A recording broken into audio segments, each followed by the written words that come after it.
Berarti mulai sekarang sakit ingat Allah. Kenapa logikanya? Yuk saya ajak berpikir logika. Ibu tahu di dalam tubuh ada yang namanya sel darah putih. Apa fungsi sel darah putih? Untuk melawan kuman. Kalau ada kuman masuk, dia bergerak. Kumannya banyak, dia membelah diri. Setelah mati itu kumannya, karena jumlahnya yang banyak dari sel darah putihnya bunuh diri sendiri. Karena kalau nggak bunuh diri, kebanyakan sel darah putihnya. Pertanyaannya, siapa yang nyuruh sel darah putih? Kok gerak sendiri, belah diri sendiri, bunuh diri sendiri? Siapa yang nyuruh? Nah, ini yang tanda tanya. Dunia kedokteran nggak bisa menjawab. Ternyata dunia kedokteran menjawab, oh karena adanya kemoatraktan, sehingga mendekat dia kayak mencium aroma. Tapi kan dia bisa gerak, siapa yang gerakin? Terus dia membelah diri, dia tahu ini, oh jumlah bakterinya banyak, dia membelah. Setelah bakterinya habis, dia bingung, dia bunuh diri sendiri. Coba hebatnya sel darah putih. Siapa yang ngatur itu, Bu? Allah. Dan penelitian terbaru, sel darah putih bisa ngobatin plak pada didik pembuluh darah. Sel darah putih bisa ngobatin kanker. Berarti sel darah putih intinya dia bisa mengobati banyak aspek penyakit. Bahkan pengobatan kanker terbaru itu dengan menggunakan imunoterapi. Apa itu imunoterapi? Sel darah putih yang khusus untuk makanin kanker diternak di luar, dimasukin lagi. Dan harganya mahal sampai ratusan juta. Islam mengajarkan supaya imunnya aktif dengan apa, Ibu? Sholat tahajud, berbekam, minum habatus saudah dan madu. Nah, ini yang ngajarin siapa semuanya, Ibu? Rasul. Ini Ibu umat Nabi Muhammad atau bukan? Oke, berarti mulai sekarang rutinkan berbekam sebulan sekali. Rutinkan madu, ganti madu dengan gula, ganti dengan madu. Sirup ganti dengan madu. Karena kita umat Islam konsumsinya harus madu.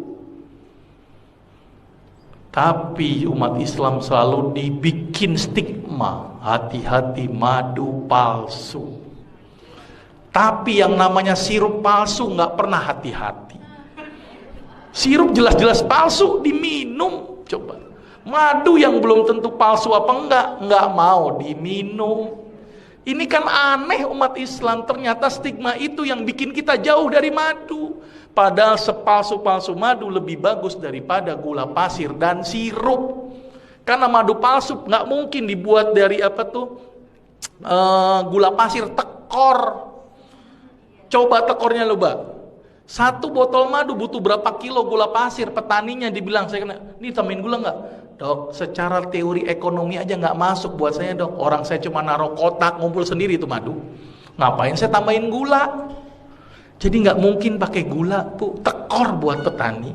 Paling mungkin namanya pakai CMC, karboksimetil selulose. Dan itu aman daripada gula pasir dan sirup. Jadi sepalsu-palsu madu lebih bagus daripada gula pasir dan sirup. Saking pengen yakinin masyarakat, sampai ada orang jual madu sampai bawa ember-ember sama sarang-sarangnya. Saking gak percaya itu. Sudah jelas, Ibu? Mulai sekarang ikuti apa yang Rasul lakukan. Sepakat ya? Sekarang mulai berubah. Kalau sakit ingatnya Allah dulu. Mungkin sebagai introspeksi, saya punya salah apa? Mungkin introspeksi, mungkin saya gara-gara ini. Coba makan saya yang salah. Introspeksi dulu. Terus kemudian perbaiki ibadah. Dekatkan diri kepada Allah, bukan sama dokter.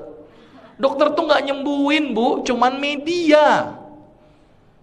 Obat yang diberikan itu hanya membantu. Tapi yang menyembuhkan adalah konseptualnya adalah tubuh kita sendiri melalui Allah. Maka itu kalau sakit ingat Allah ya. Ini paradigma sakit gimana, Ibu? Sakit seorang muslim, bahkan duri yang ngenain sekalipun, Allah akan ngapus dosa-dosa kita. Jadi kalau sakit harusnya bersyukur karena dosanya dihapuskan. Sepakat, Ibu? Berarti kalau Ibu sekarang nerima sakit harusnya bersyukur. Berarti kalau ditambahkan nikmatnya dengan menambahkan sakit gimana, Ibu? Jadi harusnya senang, Bu, nggak apa-apa. Makin berat nggak apa-apa. Ya, karena ingat hidup kita di dunia hanya sementara, ada satu kehidupan yang tidak ada ujungnya yaitu akhirat, maka itu di dunia dijadikan satu kegiatan untuk ngumpulin amal. Jangan banyak berkeluh kesah, apalagi berobat kepada dukun. Aduh, hati-hati. Sekarang ustadz menjadi label untuk sebuah dukun, maka itu hati-hati. Nggak mungkin tulis praktek dukun, udah nggak laku. Ustadz, hati-hati ditangkapnya ustadz apa itu. Nah, Guntur Bumi yang ditangkap itu ustadz loh, nggak bilang dukun, ya kan? Terus apa lagi? Ada yang mindahin ke kambing itu. Nah, itu juga ustadz, nggak dukun. Nah, hati-hati ya, sepakat ya.